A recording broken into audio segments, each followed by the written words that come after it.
So, after watching Eumenides, I discovered a lot of things. I discovered that I really don't like Greek theater very much, but I did learn a lot too.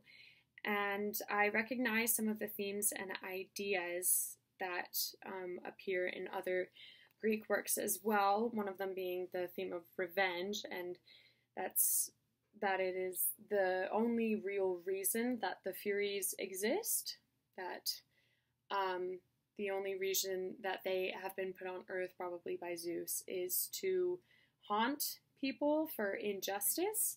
And, you know, and I think that's also interesting that they are females, and that can be the only reason that they exist on Earth, is to be annoying and really make other people's lives awful. Anyway, revenge is also the reason that Orestes killed Clytemnestra, and then everything else in the story sort of stems from that, and that revenge that he felt initially, and it sort of bleeds into everything else.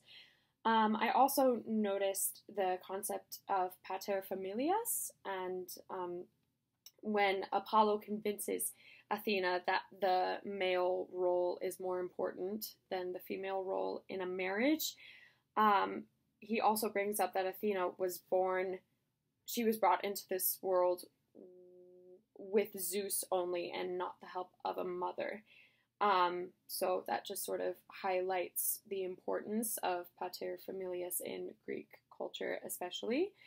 Some of the construction, I noticed that the cast was all male, playing the male roles and the female roles, including the Furies. I also noticed that there were a lot of grand gestures in the acting, and that is because in Greek productions, the audience, there was such a greater distance between the actors and the audiences were also larger, so it was necessary for the actors to have those grand gestures to help them communicate a message to the audience. Some of the technical aspects, I did recognize an orchestra-like stage that was very centered and circular, where a lot of the actors and the chorus utilized the space, and the masks also, which were very terrifying.